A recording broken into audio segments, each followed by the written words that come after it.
안녕하세요. CJ 옷쇼핑 교육 칼럼을 통해서 부모님들과 매주 만나고 있는, 그래서 정이 팍팍 들고 있다고 스스로는 생각하고 있는 사회탐구 강사 반주원입니다. 자, 지난주에 자기주도 학습이라는 것의 정의, 또 언제부터 시작하면 좋은지 시기, 이런 것들에 대한 궁금증 조금은 풀리셨나요? 자, 정말로 어머님들이 달아주신 댓글을 보면서 와, 그렇구나. 정말 이렇게 자기주도 학습에 대해서 목말라 하셨구나. 사실 많이 느끼기도 했는데요. 자, 오늘 이 시간에는 자기주도 학습 그 두 번째 이야기, 도대체 어떻게 접목시켜서 가르치고 시작을 할 것인지, 그리고 무엇보다 최대 이슈가 되고 있는 홈스쿨링과는 또 어떻게 연결을 지을 것인지, 바로 이런 현실적이고 실용적인 것들 고민하고 알아보도록 하겠습니다. 자, 제일 먼저 정말 자기주도 학습이 좋다는 것은 알겠는데 어떻게 시작을 하면 가장 좋을지 부모님들 생각해 보셨나요? 가장 쉽고 편하고 그렇지만 정확하게 빠른 길 중에 하나는 바로 생활 계획표를 만드는 일부터입니다. 자, 이때 주의할 것은 자녀의 의견을 충분히 반영하셔야 한다는 것이죠. 그래서 아이와 대화도 나누고, 너는 어떠한 생활을 했으면 좋겠니? 목표가 이것이기 때문에 그 목표에 맞춘다면 이런 부분을 이렇게 조정해 보는 건 어떨까? 적절하게 의견도 제시해 주세요. 하지만 이때 주의할 것은 절대 부모님의 의견을 강압적으로 강요해서는 안 된다는 것입니다. 아이가 주도할 수 있는 틀을 주세요. 분명 눈으로 볼 때 이건 아닌데 라고 생각되는 것들이라도 때로는 그래 한번 해봐. 그렇지만 언제까지 이러이러한 결과가 나오지 않는다면 그때는 한번 바꿔보는 게 어떨까? 이렇게 대안이나 의견을 미리 제시해 주시는 것도 또한 좋은 방법이 됩니다. 자, 그리고 아이의 학습 능력을 파악해 주세요. 정말 마음 같아서는 우리 아이는 다 천재일 것 같고 모두 영재일 것 같지만 현실이 그렇지 않다라는 것도 또한 잘 알고 계실 겁니다. 때때로 어떤 아이는 책상에 한번 앉으면 오랫동안 일관성 있게 공부를 지속하는 것을 즐기는 아이도 있고요. 또 어떤 아이는 반드시 음악을 들어야만 학습의 효과가 오르는 아이도 있습니다. 왜 너는 저 아이 같지 않니? 라는 식의 비교는 아동이 가지고 있는 공부에 대한 최소한의 흥미마저도 짓밟는 것이라는 것 이미 알고 계시죠? 그렇기 때문에 아이가 가지고 있는 학습 능력을 파악하고 고려하셔서 실제 아동이 할 수 있는 것보다는 조금 적게 공부 계획량을 잡아주세요. 그리고 당연히 조금 적게 잡았으니까 아이는 수월하게 그 양을 채울 수 있겠죠? 그러면 다음 날 공부 분량을 오늘 조금 당겨서 할 수 있게끔 유도해 보세요. 그러면 아동은 와, 내가 이렇게 잘해? 내가 이렇게 빨리 할 수 있어? 정말 나 대단한 거 아니야? 라는 생각 속에 더 많은 자신감과 함께 성취감도 느끼게 됩니다. 바로 자기주도 학습이 성공으로 가는 지름길에 접어들게 되는 거죠. 자, 그리고 부모님도 말투를 조금 교정하셔야 합니다. 최근 통계에 의하면 금지된 언어, 부정적인 언어에 더 많이 노출된 아이는 긍정적인 언어를 접하고 산 아이보다 자존감이 대단히 많이 떨어진다고 하죠. 그래서 안 돼, 하지 마, 싫어, 못해, 네가 할 수 있겠어? 라는 식의 부정적 단어는 아이가 가지고 있는 창의력을 짓밟을 뿐만 아니라 아동의 미래에 조명을 끄는 일입니다. 그러므로 넌 할 수 있어. 그래, 한번 해볼까? 자, 그래, 그거 정말 좋은데? 라는 식으로 긍정의 말투, 그리고 무엇보다 아이의 의욕을 북돋아줄 수 있는 말투를 부모님도 의식적으로 많이 사용해 주세요. 분명하게 자기주도 학습의 효과를 더욱 배가시켜 줄 겁니다.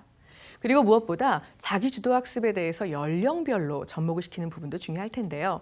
미취학 아동의 경우는 혼자서 하는 활동을 늘려서 독립심을 키워야 합니다. 이때 한 가지 주의하실 팁이 있죠. 여러분은 미취학 아동의 자녀의 눈을 하루에 얼마 정도나 들여다보시나요? 자, 퇴근 통계에 의하면 전업주부인 어머니의 경우 하루 종일 아이와 붙어 있다라고 생각하지만 실제 아동과 눈을 맞추고 그 아이에게 집중하여서 바라보는 시간은 30분이 채 되지 않는다고 합니다. 사실은 조금 충격적이고 놀라운 결과이기도 한데요. 그러므로 아이에게 혼자 생활하는 독립심을 키워준다 하더라도 그것이 결코 내가 부모님에게 밀쳐져 내어져 있다, 혹은 방치되어 있다라는 느낌을 주지 않도록 적절하게 관찰하고 애정을 표현해 주시고 많은 스킨십을 유도해 주세요. 그리고 그 속에서 넌 혼자 스스로 할 수 있어 라는 자신감을 북돋아 줘라 라는 의미인 거죠. 그리고 두 번째로 초등 저학년 때가 되면 독서에 대한 습관을 기르기에 가장 좋은 시기이고, 또 학습에 대한 습관도 이때부터 시작이 된다는 거 기억을 하시면서 선행학습에 대한 좋은 예시와 틀을 제공해 주세요. 다만 무조건 다음 학기, 다음 학년에 대해서 예습해라, 공부해라 라고 말씀하시는 것보다는 다음 학기의 내용과 연관되어지는 배경 지식이 될 만한 책을 자연스럽게 권해주시는 것이 훨씬 더 고난도의 아이를 공부로 이끄는 방법 중 하나라는 것, 그것도 명심하셔야겠죠. 그리고 초등 고학년이 되면 자기주도 학습이 어느 정도는 몸에 익혀지게 되는 시기이기 때문에 아이의 공부 습관 중 좋은 것이 있다면 독려해 주시고요. 그리고 조금 버려야 될 습관이 있다. 물론 이 부분에 대해서는 아동도 동의를 해야 합니다. 그렇다면 그 부분은 의도적으로 우리 하지 않도록 노력해 볼까라고 해서 부모님과 아동이 함께 노력하는 그런 주제도 한 번쯤 만들어 주세요. 자, 그리고 초등학교를 벗어나서 중고등학생이 되었을 때는 체계적으로 자기 주도 학습을 아동이 스스로 하게끔 해주시고요. 이제 청소년에 본격적으로 접어드는 학생들에게는 인터넷 강의를 통해 공부할 것인지 학원을 수강할 것인지 아니면 과외 선생님을 붙일 것인지 그도 아니면 스스로 자율학습을 할 것인지 그 부분에 대한 장단점을 철저하게 표로 비교 분석 한번 해보시고요. 스스로 아동과 청소년에게 장점과 단점칸을 채우도록 해보세요. 그리고 만약 부모인 내가 이러한 부분의 자기주도 학습을 조력자를 통해 병행하도록 도와준다면 너는 거꾸로 어떤 결과를 낼래? 라는 부분들, 목표 제시를 스스로 하고 약속할 수 있게끔 유도를 해주세요. 내가 입을 통해서 나의 말로 부모님에게 이런 약속을 했다는 것은 아이들에게는 대단히 큰 스트레스가 될 수도 있지만 또 거꾸로 적절한 자극이 되어서 책임감 있게 공부하도록 유도할 수도 있습니다. 자, 그리고 자기주도 학습과 홈스쿨링의 관계에 대해서는 이미 잘 알고 계실 텐데요. 이때 가장 중요한 키포인트는 부모님이 학습 매니저, 학습 멘토의 역할을 하셔야 한다는 점입니다. 그리고 홈스쿨링이라고 하는 것이 단순하게 학교에 보내지 않고 교육한다는 뜻이 아니고요.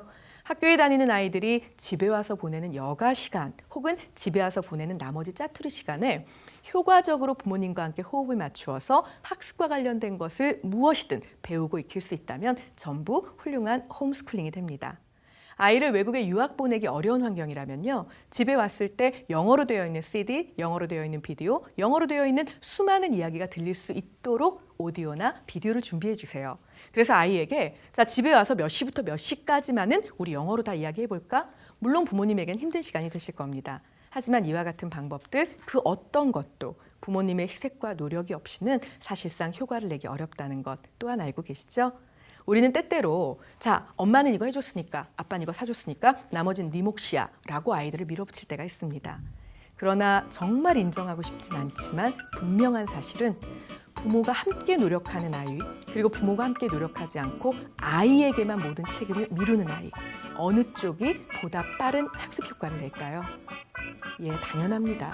부모님이 함께 노력해 주시고 부모님의 역할을 명확하게 해주시는 쪽이 보다 좋은 학습 효과를 내겠죠.